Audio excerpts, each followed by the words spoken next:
ஐரோப்பா எழுந்து போராடுது, அமெரிக்கா எழுந்து போராடுது, உலகம் முழுவதும் போராடுது. நம்மளை தவிர சென்னையோ தமிழ்நாடோ இன்னும் இந்தியா கூட வந்து அந்த அளவுக்கு உலக அளவில் இருக்கிற எழுச்சி மாதிரி இங்கே இல்லை. அந்த வறுமையில் சாப்பாட்டுக்காக அவங்க வந்து கும்பலாக வரும் பொழுது இதே அமெரிக்கா சோறு போடுற மாதிரி காட்டி அந்த மக்களை குண்டு போட்டு தாக்குற ஒரு கொடுமை மிக பயங்கரமான கொடுமை. 3 கண்டங்கள் கூடுகின்ற இடம் இது. ஐரோப்பா, ஆசியா, ஆப்பிரிக்கா 3ம் சேருகின்ற இடம் இது.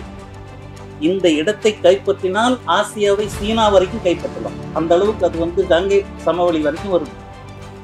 இதை கைப்பற்றுவது ஆசியாவை தன் கட்டுப்பாட்டில் கொண்டு வருவதற்கான ஒரு நுழைவு வாயிலாக இன்னைக்கு அமெரிக்கா கருதுது. ஆனா ஐநா சபையை தூக்கி எறிந்து விட்டு இன்னைக்கு உலகத்தில் ஆட்சி செய்வது இன்னைக்கு அமெரிக்கா தான்.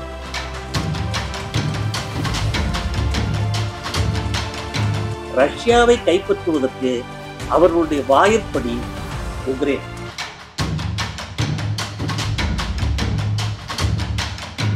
மூணு போர் நடக்குது. ஒன்னு உக்ரைன்ல நடக்கிற போர், இன்னொன்னு பாலஸ்தீனத்துல நடக்கிற போர், இன்னொன்னு வரிப்போர். உலக நாடுகள் அனைத்தின் மீதும். இன்னைக்கு இந்தியா என்ன கதிக்கு போக போகுது? 50% வரி.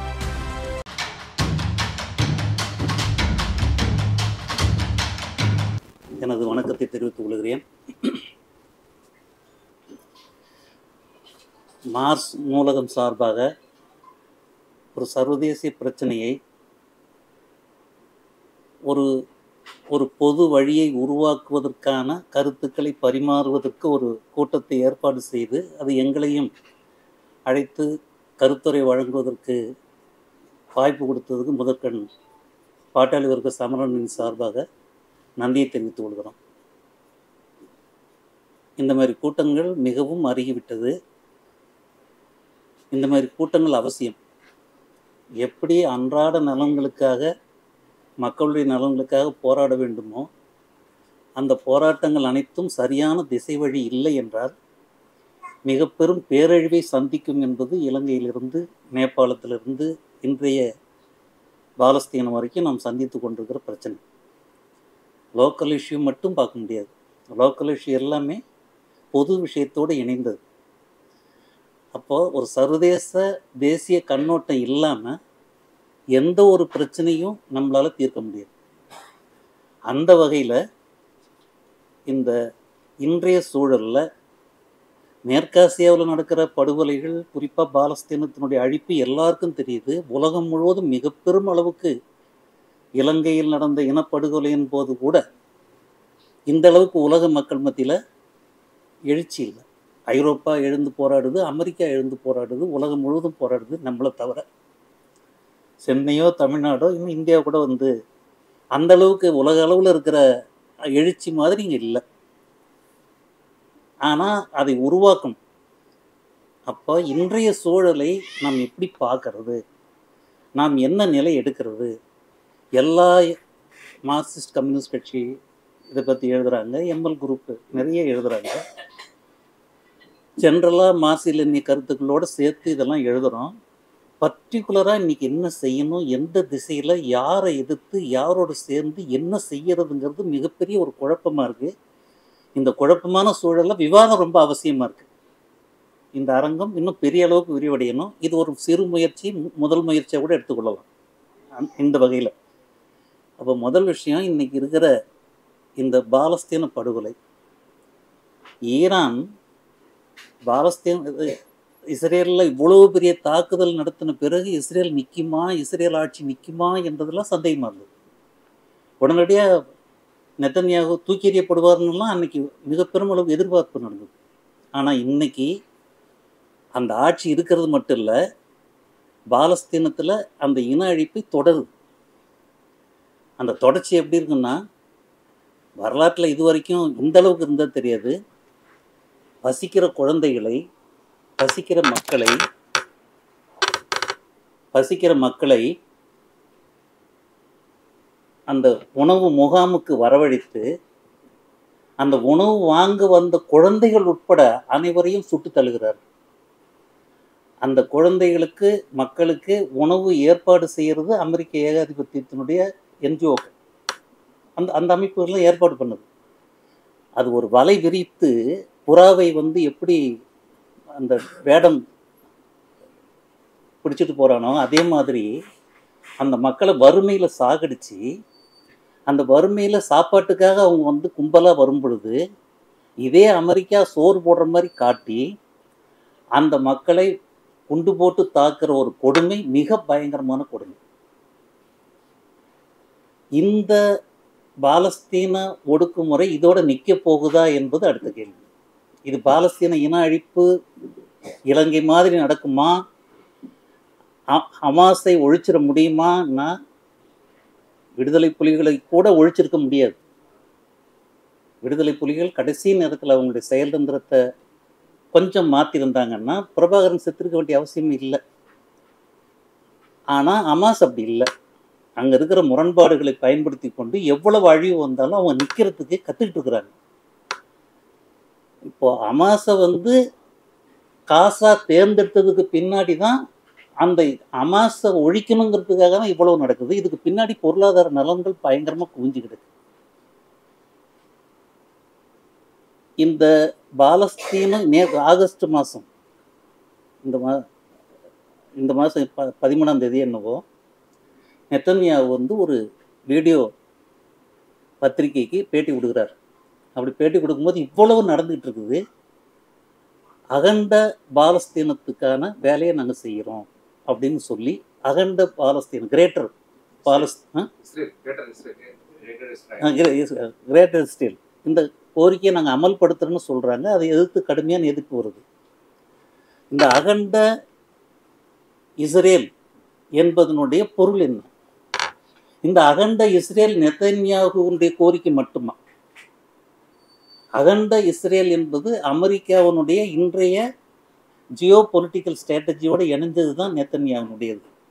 இன்னும் சொல்லப்போனால் நெத்தன்யாஹு அல்லது அந்த சியோனிஸ்டினுடைய பாரம்பரிய நிலத்தை மீட்பது, அதாவது ஆண்டவர் ஆபிரகாமுக்கு கொடுத்த புனித இடத்தை காப்பாற்றுவது என்ற அடிப்படையில் இஸ்ரேலை விரிவாக்குவது, ஜெருசலேத்தை மீட்பது, இந்த அடிப்படையில் மிக பெரும் 2000 ஆண்டு கோரிக்கைகள்லாம் அவங்க பேசிட்டு இருக்கிறாங்க.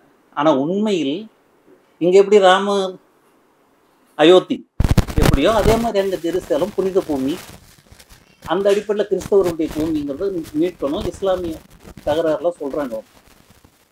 இன்னைக்கு அகண்ட பாலஸ்தீனத்தினுடைய அம்சங்கள் 3 அம்சங்களை நம்ம பார்க்கணும். இது அமெரிக்காவுடைய ஜியோ பாலிட்டிக் புவியியல் நலன்களோட அடங்கின விஷயமா பார்க்கணும். 3 விஷயங்கள். அகண்ட பாலஸ்தீன் அவங்க இஸ்ரேல் சொல்றது நைல் நதியிலிருந்து யூப்ரட்டிஸ் நதி வரைக்கும் இருக்க இடைப்பகுதி முழுவதையும் அவர்கள் இஸ்ரேல் நாடுன்னு சொல்றாங்க. இன்னும் சொல்லப்போனால் எகிப்து, ஜோர்டன், ஏமன், சிரியா போன்ற நாடுகளுடைய பகுதிகளை எல்லாம் உடைத்து ஒரு மிக பெரும் பகுதியை அவர்கள் அகண்ட பாலஸ்தீனம், அது அகண்ட இஸ்ரேலுங்கிற நிலையை எடுக்கிறாங்க. இங்க எப்படி அகண்ட பாரதமோ அதே மாதிரி அங்க அகண்ட முக்கியத்துவம் என்ன? 3 முக்கியத்துவம் நீங்க பொலிட்டிக்கலான்னு சொல்றாங்க. ஒன்று அந்த பகுதி முழுவதும் 2 நதிகள் பாய்கின்ற இடையில் இருக்கின்ற வேளாண்மை துறையில மிகவும் சிறந்து செழித்து வளர்கின்ற ஒரு பகுதி. அந்த ஆலிவ் எண்ணெயிலிருந்து, விதைகளிலிருந்து, பாதாம் பருப்பிலிருந்து இன்னைக்கு பல வகையான விவசாயம். அந்த விவசாய நிலங்களை ரியல் எஸ்டேட் போட்டு ட்ரம்பே ஒரு பெரிய ரியல் எஸ்டேட் மூலம். அப்போ அந்த பாலஸ்தீனத்தினுடைய விவசாயிகளுடைய அல்லது அந்த ஏரியாவில் இருக்கிற அகண்ட இஸ்ரேல் சொல்றாங்க, அந்த பகுதியில் இருக்கிற விவசாயிகள் நிலங்களை கைப்பற்றி ஒரு பெரிய நகரம் உருவாக்குறது. எப்படி சவுதியில இன்னைக்கு சொல்றாங்கல்ல, இந்த பனைமரம் மாதிரி ஒரு கடல்லே கட்டியிருக்கிறோம், மிகப்பெரிய ரியல் எஸ்டேட். இன்னைக்கு உலகத்தில் இருக்கிற பணக்காரன்லாம் எங்க தங்கி இருக்கிறான்னு சொன்னா சவுதியில் இருக்கிற அந்த நகரத்துல தான் இன்னைக்கு வாழ்ந்துட்டு இருக்கிறோம். அதே மாதிரி ஒரு ரியல் எஸ்டேட்டை உருவாக்குறதுக்கு ஏஐ மூலமா படம் போட்டே காட்டுறான். மிகப்பெரிய ரியல் எஸ்டேட், மிகப்பெரிய வானுயர்ந்த கட்டடங்களை கட்டி காசாவை அழித்து அவங்க சொல்ற அந்த அகண்ட இஸ்ரேலை உருவாக்கி அங்கே மிக பெரும் அளவுக்கு ரியல் எஸ்டேட்டையும் உருவாக்குறது, வேளாண்மை துறையை வந்து கைப்பற்றுவது, விவசாய நிலங்களை கைப்பற்றுவது. இங்கே எப்படி வந்து வலுக்கட்டாயமாக இந்தியாவிலையும் மற்ற நாடுகளில் எப்படி நிலம் கைப்பற்றப்படுகிறதோ அதே போல் அந்த பாலைவனத்தில் சோலைவன பகுதியாக இருக்கிற பகுதிகள் எல்லாம் இன்னைக்கு வந்து அவங்க மல்டிநேஷனல் கம்பெனி கைப்பற்றுவதற்கான இயற்கை வளங்கள் ஒன்று. ரெண்டாவது அந்த மண்ணுக்குள்ள இருக்கிற கனிம வளங்கள், எண்ணெய், எரிவாயு, இதை கைப்பற்றுவது. மூன்றாவது அதான் சொன்னேன், இந்த புனித பூமியை கைப்பற்றுவது. புனித பூமியை கைப்பற்றுவங்கிற முழக்கம் எல்லாம் அமெரிக்கா நினைச்சா எப்படி வேணாலும் மாற்றுவாங்க. ஆக அடிப்படையில் இன்றைக்கு இந்த அகண்ட இஸ்ரேலை உருவாக்குகின்ற ஒரு திட்டத்தின் அடிப்படையில தான் இன்றைக்கு பாலஸ்தீனத்துல இன அழிப்பு நடந்துட்டு இருக்கு. அவன் கெம்பஸ் தெளிவா சொல்றான், அத்தனை லட்சம் பேரையும் கொண்டு லெபனான்ல இருக்கிற ஒரு அந்த அகதிகள் முகாம்ல அடைச்சிட்டு இந்த பகுதி மீட்கிறன்றான். என்னத்துக்கு மீட்டு போற? கட்டடத்தை இடிச்சிங்க, மனிதர்களை படுகொலை செஞ்சீங்க, குண்டு போட்டு தகர்க்கிறீங்க, இந்த மக்களை அந்த நாட்டில் கொண்டு போய் குடி வச்சுட்டு பண்றேன்னு சொல்லும்போது இவருடைய நோக்கம் இந்த அகண்ட பாலஸ்தீன், இந்த அகண்ட இஸ்ரேல் என்ற அந்த திட்டம் அமெரிக்காவுடைய திட்டம். என்ன திட்டம் அது? 3 இயற்கை வளம், கனிம வளம் எல்லாம் சொன்னோம். அதே மாதிரி 3 கண்டங்கள் கூடுகின்ற இடம் இது. ஐரோப்பா, ஆசியா, ஆப்பிரிக்கா, 3ம் சேருகின்ற இடம் இது.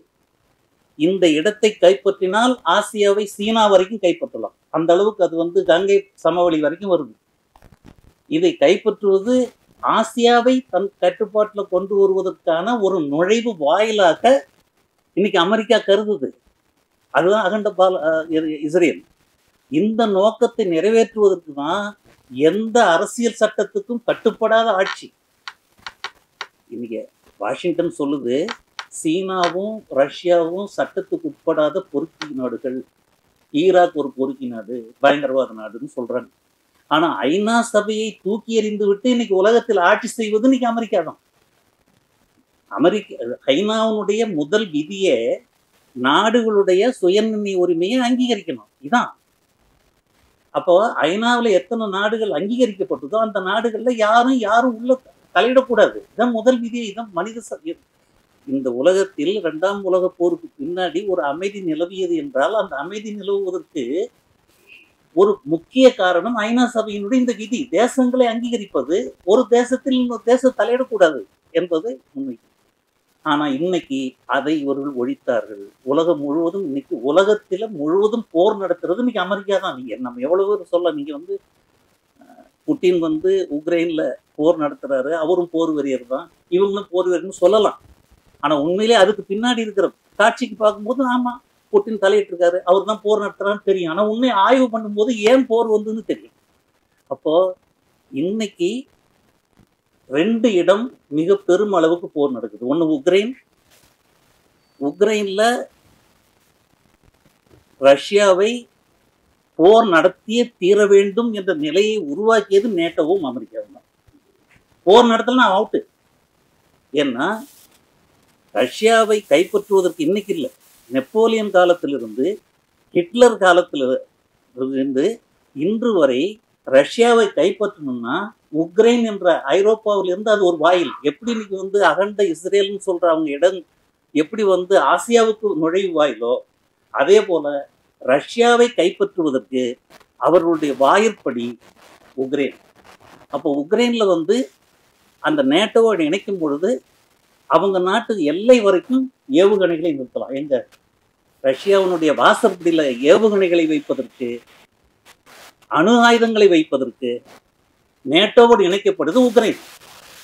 மெக்சிகோவில் வந்து நம்ம வைக்க முடியாது. கியூபாவில் 1960களில் சோவியத் யூனியன் அன்னைக்கு இருக்கும்போது அங்கே ஒரு ஏவுகணை தளம் உருவாக்குனாங்க. அன்னைக்கு அமெரிக்கா கடுமையாக எதிர்த்தது. அப்போ கியூபாவில் அணு ஆயுத தளம் வைக்கும்போது, அது ஏவுகணை வைக்கும்போது தடுத்த அமெரிக்கா தன்னுடைய பாதுகாப்புக்கு அச்சுறுத்தல்னு சொன்னது, இன்னைக்கு உக்ரைன்ல வந்து அவங்க வாசப்படி வரைக்கும் நீங்க ஏவுகணை கொண்டு நிறுத்தினா அவன் எப்படி ஒத்துக்குவான்?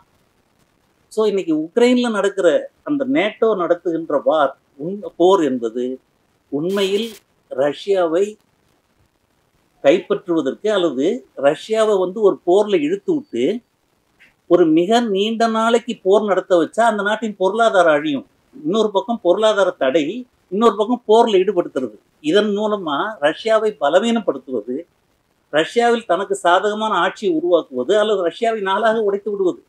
எப்படி எகிப்தை உடைச்சி, ஜோர்டானை உடைச்சி, சிரியாவை உடைச்சி, அங்க எப்படி அகண்ட இஸ்ரேல் உருவாக்குறது திட்டமிடுறாங்களோ அதே மாதிரி ரஷ்யாவை கூட உடைச்சி நாளாக்கி நாளை தனக்கு கட்டுப்பாட்டு கொண்டு வருவதற்கான முயற்சி தான் இன்னைக்கு உக்ரைன்ல நடத்துற போருக்கு காரணம். அவன் என்ன சொல்றான் ரஷ்யக்காரங்க, நேட்டோவோட சேராது, எங்களுக்கு எதிரான நடவடிக்கை, எங்க நாட்டுக்கு எதிரான நடவடிக்கை உக்ரைன்ல நீங்க செய்யாதீங்கிற ஒரே கோரிக்கை தான்.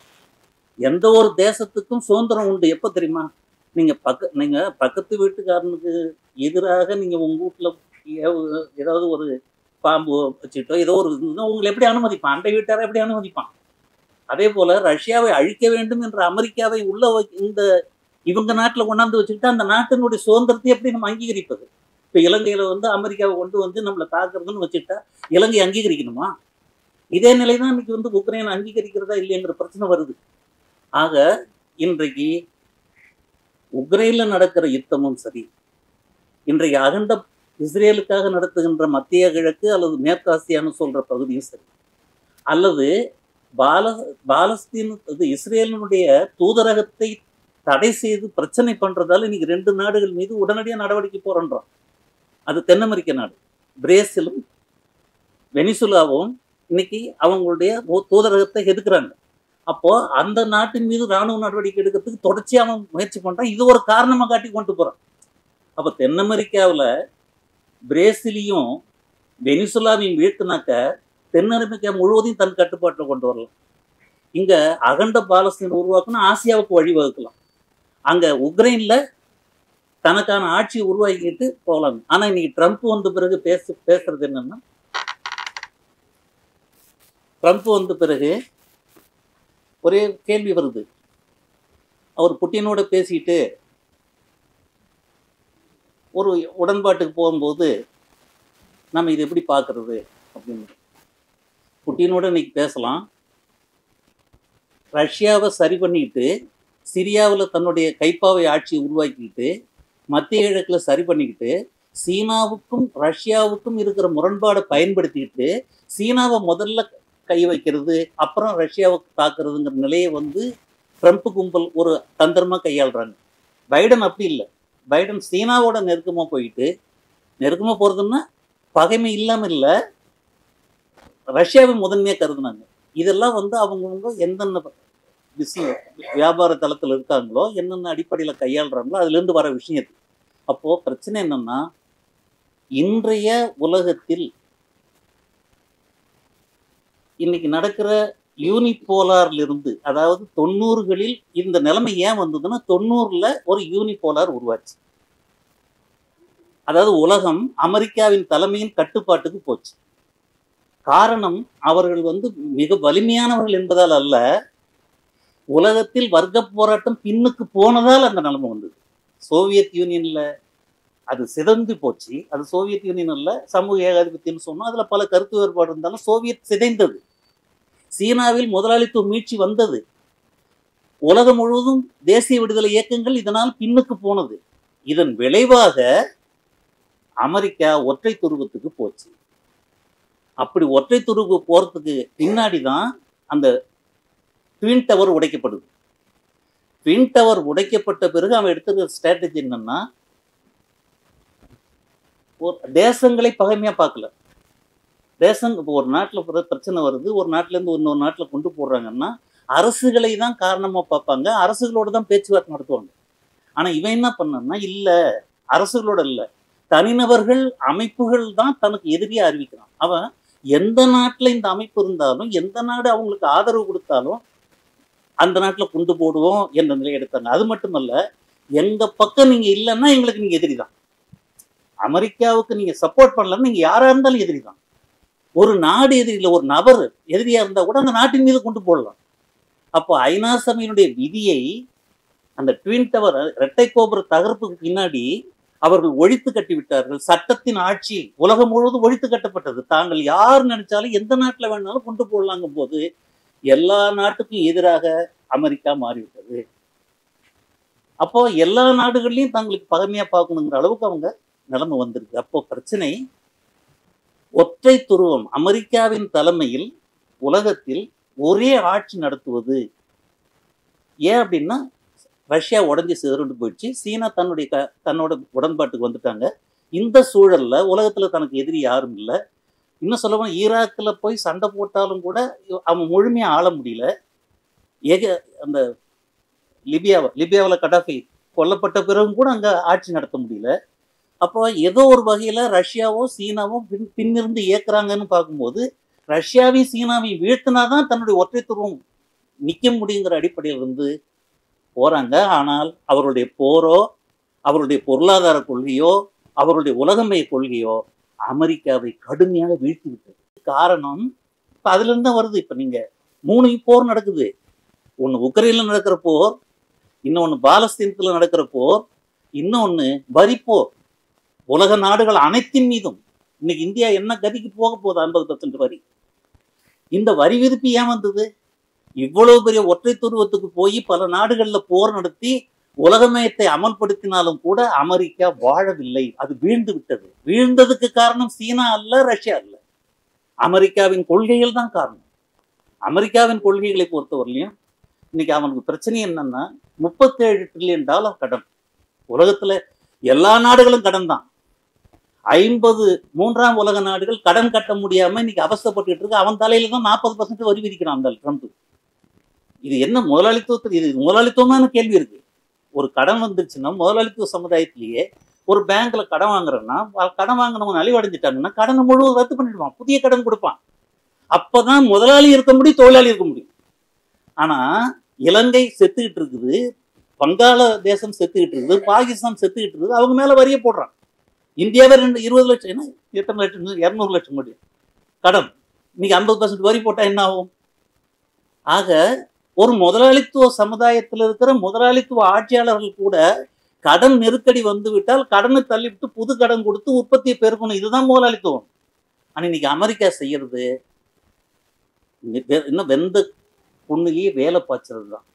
இது முதலாளித்துவ முறைதானா என்ற கேள்வி எழுது. அமெரிக்காவுடைய இந்த முறை, அதாவது இந்த நவதாராளமயம் அமெரிக்காவுடைய இண்டஸ்ட்ரியலை அழித்து விட்டது. உற்பத்தி துறையை அமெரிக்காவிலே அழிச்சிருச்சு, உலகம் முழுவதும் அழிச்சிருக்கு. இந்த ஜிவிசி ஜிபிஎம் சொல்ற உலகளாவிய உற்பத்தி முறை என்பது தேசிய முதலாளித்துவத்தை அழித்து நாடு கடந்த மூலதனத்தை உருவாக்கி, அதுக்கு எந்த தேசமும் கிடையாது. இன்னைக்கு அமெரிக்கா இந்த ட்ரம்போட 13 முதலாளி இருக்கிறான். இந்த 13 முதலாளி சொத்தை எடுத்தாலே அமெரிக்காவின் கடனை முக்காவாசி அடைச்சிடலாம். எல்லா சொத்துக்களும் இன்னைக்கு அவங்களுக்கு குவிஞ்சிருக்குது. இந்த புதிய ஜிவிசி முறை என்பது கொடும் சுரண்டல்னு சொல்றாங்க. இது முதலாளித்துவ சுரண்டல் அல்ல. முதலாளித்துவத்துக்கு முந்தைய கொள்ளையடித்தல் மூலமாக சொத்துக்களை குவிக்கின்ற முறை என்று சொல்றாங்க. அந்த முறை அமெரிக்காவையே பிச்சைக்கார நாடாக கடன்கார நாடாக மாற்றிருக்கு. ஏன்னா அவங்க நாட்டில் உற்பத்தி இல்லை. ட்ரம்ப் போடுற தொப்பி இருக்குத மெகா, அதை கூட சீனாவிலிருந்து உற்பத்தி பண்ணி தான் அங்க அனுப்பணும். அப்போ உற்பத்தி முழுவதும் சீனாவிலையும் இந்தியாவிலையும் வியட்நாம்லையும் பாகிஸ்தான்லையும் நடக்கணும்னா அவன் நாட்டில் உற்பத்தி இல்லைன்னா அவன் நாட்டில் கடன் வராம என்ன செய்யும்? புரியுதுங்களா? அப்போ இந்த நவதாராளமயம் உலகமயம் இந்தியா இலங்கை போன்ற நாடுகள்லாம் ஸ்பேர் பார்ட்ஸ் செய்யறதுக்கு அல்லது சப்கான்ட்ராக்ட் செய்யறதுக்கான போட்டியில போட்டு நம்ம மிக மலிவான கூலி உழைப்பு, இன்னும் சொல்லப்போனால் இந்த 25 ஆண்டுகளில் ஒரு கணக்கு சொல்றது, ஆக்ஸ்ஃபார்ம் ரிப்போர்ட்ல சொல்றாங்க, கடந்த 25 ஆண்டுகளில் 242 ட்ரில்லியன் டாலர் மூன்றாம் உலக நாடுகளிலிருந்து இந்த மல்டிநேஷன் நாடு கடந்த தொழில் கழகங்கள் லாபமாக சம்பாதித்து போயிருக்கிற தொகை 242 ட்ரில்லியன் டாலர். இந்த நாடுகளுடைய கடனை ஒப்பிட்டால் இது கம்மி, கடன் குறைவு. இவர்களிடம் கொள்ளையடிக்கப்பட்ட போன 242 ட்ரில்லியன் டாலர். அப்போ இந்த கொள்ளையடித்தல் மூலம் குவிப்பது என்ற முதலாளித்துவ முறை என்பது முதலாளித்துவமா பிரபுத்துவமா என்ற கேள்விக்கு லெனின் தெளிவா பதில் சொல்றாரு. 2 வகையான முதலாளித்துவம் இருக்கு உலகத்துல. ஒன்று தொழிற்சங்கம் வைக்கிறது, என்று மக்களுக்கு நன்மை செய்யறது, வெல்ஃபேர் ஸ்டேட் நடத்துறது, மக்களுக்கு சலுகைகள் கொடுக்கறது, அரசியல் விவாதம் நடத்துறது, ஜனநாயக உரிமை கொடுக்கறது. இது மாதிரி இருக்கிற முதலாளித்துவம் ஒன்று இருக்கு. இன்னொன்னு எந்த உரிமையும் கொடுக்காம மிக கடுமையான அடக்குமுறை மூலமாக சுரண்டல் நடத்துகிற முதலாளித்துவம்னு ஒன்று இருக்கு. இது ரெண்டுல இந்த இப்ப ரெண்டாவது சொந்தம் பாருங்க, இதை வந்து அவர் என்ன சொல்றாருன்னா மத்திய கால நிலபுரத்துவ தன்மை வாய்ந்த பண்பு வாய்ந்த முதலாளித்துவம் என்று லெனின் சொல்றார். அப்போ இன்றைய அமெரிக்காவினுடைய தலைமையிலான நவதாராளமய முதலாளித்துவ கும்பல் உலகத்தையும் அமெரிக்காவையும் கொள்ளை மூலம் குவிப்பு என்ற அடிப்படையில ஒரு சிலர் கையில் செல்வம் குவித்த பிறகு உலகம் மிகப்பெரும் நெருக்கடியில மாறுது. அமெரிக்காவே கடன்ல மாறுது. அமெரிக்கா கடனை ஒழிப்பதற்கு, அவன் உலகத்துல போர் நடத்துறதுக்கு, அவங்க கொள்ளடிச்சு சொத்து சேர்க்கறதுக்கு இன்னைக்கு உலக மக்கள் எல்லாம் கிஸ்தி கட்ட வேண்டியிருக்கு. மீண்டும் வீரபாண்டிய கட்டபொம்மன் கதையா தான் போயிட்டு இருக்கு. ஆகவே இன்னைக்கு அமெரிக்கா இந்த நெருக்கடிக்கு போயிருக்குது. இந்த நெருக்கடியிலிருந்து மீள்வதற்கு அனைத்து நாடுகள் மீதும் தாக்குதல் நடக்குது. அப்போ இந்த இப்போ இவங்களுக்குள்ள முரண்பாடு வருது. 3 வகையான மையம் மல்டி போலார் உருவாகுது. மல்டி போலார் வந்து ஸ்வீடனோ இந்த மாதிரி பல முதலாளித்துவ நாடுகள் இருக்கு. இவங்க எல்லாருமே ஒரு முதலாளித்துவ ஜனநாயக வகைப்பட்ட அரசு முதலாளித்துவத்தை வழிநடத்துகின்ற ஒரு முதலாளித்துவ பிரிவா பார்க்கணும். அமெரிக்கா, பிரிட்டன், ஜெர்மனி, பிரான்ஸ் போன்ற நாடுகள் இன்னைக்கு இந்த இந்த இந்த தனியார் மயத்தையும் இந்த கொள்ளை மூலம் குவிக்கின்ற முதலாளித்துவ பிரிவையும் பிரதிநிதித்துவப்படுத்துகின்ற நாடுகளாக அமெரிக்கா, பிரிட்டன், பிரான்ஸ், ஜெர்மனி போன்ற நாடுகளை பார்க்கணும். மற்ற முதலாளித்துவ நாடுகள் எல்லாம் சாதாரண முதலாளித்துவம், லெனின் சொல்றாருல நாகரிக முதலாளித்துவங்கிற வார்த்தை பயன்படுத்துறாரு. நம்ம தோழர்களுக்கு நாகரிக முதலாளித்துவம் காட்டுமிராண்டி முதலாளித்துவம்னு சொன்னாலே கோபம் வரும். இது திருத்தல்வாதம்வாங்க. ஆனா உண்மை லெனின் எப்படிதான் சொல்றாரு, இதை பிரிச்சு பார்க்கணுன்றாரு. அதுவும் எப்போ அவரு பெரிய அளவுக்கு படை கட்டிட்டு மக்களை திரட்டிட்டு ஒரு எதிரிக்கு எதிராக வந்து பாட்டாளி வர்க்கம் நிற்கும் பொழுது கூட அதை பேசுறாரு. இன்னைக்கு நம்ம நிலைமை என்னன்னா, உலகத்துல எந்த நாட்டிலுமே ஒரு கம்யூனிஸ்ட் கட்சி இல்லை, ஒரு அகிலம் இல்லை. இன்னைக்கு நம்ம தலைமையில எந்த வித தீர்மானமும் நடக்கல, எல்லாம் பூசாக்கள் தான் நடத்திட்டு இருக்கிறாங்க. இந்த சூழல்ல இந்த எதிரி முரண்பாடை பயன்படுத்திட்டு நம்ம நிக்கிறதுக்கு என்ன வழின்னு சிந்திக்க வேண்டியிருக்கு. அப்படி பார்க்கும்போது சீன முதலாளித்துவத்துக்கும் அமெரிக்க முதலாளித்துவத்துக்கும் உள்ள முரண்பாடு என்னன்னா டாலர் பிரச்சனை தான். அவங்களுக்குள்ள அமெரிக்காவினுடைய நவீன நிலபுரத்துவ பேரழிவு ஏகாதிபத்தியத்தை எதிர்த்த போராட்டத்துல, அவங்களுடைய மேலாதிக்கத்தை எதிர்த்த போராட்டத்துல பாலஸ்தீன மக்களா இருந்தாலும் சரி, அல்லது ஈழத்தமிழர்களா இருந்தாலும் சரி, அல்லது தென் அமெரிக்காவில் நடக்கிற வெனிசுலாவா இருந்தாலும் சரி, இந்த போராட்டத்தில் சீன ரஷ்ய அணியில இருந்துகிட்டு, பிரிக் அணியில இருந்துகிட்டு அமெரிக்காவின் ஆதிக்கத்தை தகர்த்து குறைந்தபட்ச சமத்துவத்தை உருவாக்குவதற்கு ரொம்ப முழுமையா அனுமதிப்பாங்கன்னு பார்க்க முடியாது. ஆனா அமெரிக்காவின் பேரழிவை விட மேலானது. அந்த வகையில இன்றைய உலக அளவில் ஏற்பட்டிருக்கிற இந்த பொருளாதார நெருக்கடிக்கு தீர்வே கிடையாது. இன்னைக்கு மிகப்பெரும் பேரழிவு தான் இன்னைக்கு அமெரிக்கா முன்னெடுக்குது. அதை எதிர்த்த ஒரு சீர்திருத்தமா இருந்தாலும் இன்னைக்கு ரஷ்ய சீன அணி, பிரிக் அணி இன்னைக்கு ஒரு சீர்திருத்தம். இதுல கடைசியா வர கேள்வி என்னன்னா, பிரிக்க ஆதரிக்கிறோம். இன்னைக்கு வந்து நம்ம மோடியும் கூட அங்க போறாரு. நம்ம இதை எப்படி பார்க்கறது அப்படின்னா, பிரிக்ல சேர்ந்து அமெரிக்காவின் ஆதிக்கத்தை ஒழித்து 3ஆம் உலக நாடுகளுடைய அரைகுறை சுதந்திரத்தை பாதுகாப்பதற்கு கூட போதும்னா அந்த அளவுக்கு பிரிக்க பயன்படுத்தலாம். ஆனால் இந்த நவதாராளமயத்தை ஒழித்து ஒரு வெல்ஃபேர் ஸ்டேட்டை உருவாக்குறது தான் இதுக்கு மாற்று.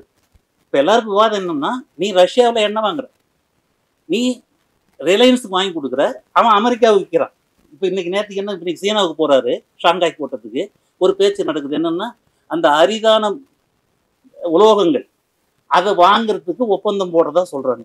அரிதான உலோகம் அமெரிக்காவுக்கு தேவை, நேரடியாக கொடுக்க மாட்டேன்றோம். மோடி மூலமா வாங்கி அமெரிக்காவுக்கு கொடுத்து வித்து லாபம் சம்பாதிக்கிற புரோக்கர் வேலையை யார் செய்வார்? மோடி செய்வார் உண்மையிலே. அப்போ நீங்க என்ன வாங்கினாலும் சரி, அரிய மண் உலோகங்களா இருந்தாலும் சரி, இந்த நவதாராளமயத்தை அமல்படுத்தி கொண்டே பிரிக்ஸ்ல சேர்ந்தாலும் இந்திய மக்களுக்கு எந்த பயனும் இல்லை. ஆகவே நாம இன்றைய உலகத்தில் நடக்கிற வர்க்க போராட்டம், சர்வதேச ரீதியாக நடக்கிற வர்க்க போராட்டத்துல மிக கொடிய, மிகவும் நிலபொருத்துவ தன்மை வாய்ந்த, மிக பிற்போக்கான அமெரிக்காவின் தலைமையிலான நாடு கடந்த நிதி மூலதன கும்பலை ஒழித்து ஒவ்வொரு நாட்டிலும் தேசிய அரசையும் வெல்ஃபேர் ஸ்டேட்டையும் உருவாக்குறது ஒன்றுதான் உடனடி தீர்வு. இது முழுமையா தீர்வு நாங்க சொல்லலை. ஆனால் அதுக்கு நீங்க சோசியலிசத்துக்கு போகணும்னா, லெனின் சொன்னது சொல்லி நான் முடிச்சுக்கிறேன். முதலாளித்துவத்திலிருந்து சோசியலிசத்துக்கு மாறி செல்வதற்கு அரசு ஏகபோக முதலாளித்துவம் என்ற இடைப்படி ஒன்றுதான் தீர்வு. அது கம்யூனிஸ்ட் கட்சியில அரசு, கம்யூனிஸ்ட் கட்சி புரட்சியில அரசு முதலாளித்துவம் இருக்கலாம், அல்லது ஒரு பூர்ஷ்வா சர்க்காரா இருக்கலாம். எந்த சர்க்காரா இருந்தாலும் முதலாளித்துவ தனி உடைமையில் இருந்து சோசியலிசத்தை நோக்கி நீங்க மாறி செல்லணும்னா அரசு முதலாளித்துவம், ஏகபோக முதலாளித்துவம் என்ற இடைக்கட்டம் இல்லாமல் சோசியலிசத்துக்கு யாராலும் போக முடியாது. ஆகவே இன்றைக்கு நவதாராளமயத்தை ஒழித்து, தனியார் மயத்தை ஒழித்து, இந்த நிலவுறுத்து கொடுமை சுரண்டலை ஒழித்து ஒரு தேசிய அரசு, ஒரு ஜனநாயக சர்க்கார், ஒரு வெல்ஃபேர் ஸ்டேட் உருவாக்குறது ஒன்றுதான். நீங்க ரஷ்யாவில் என்ன வாங்கினாலும் சரி, அல்லது எங்க எது வாங்கினாலும் சரி, அது இந்திய மக்களுக்கு, தமிழ்நாட்டு மக்களுக்கு பயன்பட போறது இல்லை. நீங்க முரண்பாடு கடுமையா வந்துடுச்சு. இன்னைக்கு அதுல பல கருத்துக்களை முன்வைப்போம், விவாதிப்போம், ஆரோக்கியமா ஒரு பொது முடிவுக்கு வர்றதுக்கு முயற்சி எடுப்போம். ஒண்ணு. ரெண்டாவது, எதிரி பலமா இருந்தா, நாம் பலவீனமா இருந்தா தற்காப்பு யுத்தம் தான். நாம் பலமா இருந்தா, எதிரி பலவீனமா இருந்தா தாக்குதல் யுத்தம். இந்த ரெண்டு விஷயமும் நம்ம எம்எல் இயக்கத்துல புரிஞ்சுக்கலன்னு தான் நான் பார்க்குறேன். அதை அப்படி பார்த்துருக்கேன்னு சொன்னாங்கன்னா அதுக்கான அறிக்கைகள் இருந்தால் நம்ம கட்டாயம் விவாதிப்போம், தீர்வு காண்போம். அதனால் தயவு செஞ்சு இது ஒரு ஆரம்ப ஒரு முயற்சி தான். நாம் அனைவரும் பங்கேற்கணும். ஒவ்வொரு அமைப்புக்கும் ஆய்வு இருக்குது, நிலைப்பாடு இருக்குது. வைப்போம், பொது வெளியில் வைப்போம், விவாதிப்போம். இடதுசாரி ஒற்றுமையை உருவாக்குவதற்கு மினிமம் என்ன ஒரு ப்ரோக்ராம் உருவாக்க முடியுமோ சிந்திப்போம். அந்த வகையில் இந்த கூட்டம் முயற்சி ரொம்ப வரவேற்க தகுந்தது. அடுத்தது நாங்கள் 2 நூல் கொண்டு வரதா இருக்கிறோம். அதை ஒவ்வொரு அமைப்புக்கும் கொடுக்கறதா இருக்கிறோம். ஒவ்வொரு அமைப்பும் தங்களுடைய கருத்துக்களை எதிராக இருந்தாலும் ஆதரவாக இருந்தாலும் இதே மாதிரி கருத்தரங்கத்தில் வச்சு அதை விவாதித்து நம்ம எல்லாம் ஒரு முடிவுக்கு போகலான்னு நாங்கள் கருதுகிறோம். ஆகவே விவாதம் அவசியம், ஆய்வுகள் அவசியம். புதிய சூழல் உருவாயிருக்கு, புதிய போர்த்தந்திரங்கள், புதிய செயல்திறன்கள் தேவைப்படுது. இதை உணர்த்துறதுக்கு தான் நாங்கள் எங்கள் தரப்புலேருந்து முயற்சி எடுக்கிறோம். மற்ற தோழர்கள் இதில் கடுமையாக பங்களிக்கணும். நிறைய தோழர்கள் நம்மளை விட அதிகமாக தியாகம் பண்ணுறாங்க, நிறைய பாதிப்புகள் இருக்குது. இது எல்லாம் உணர்ந்து தான் சொல்கிறோம்.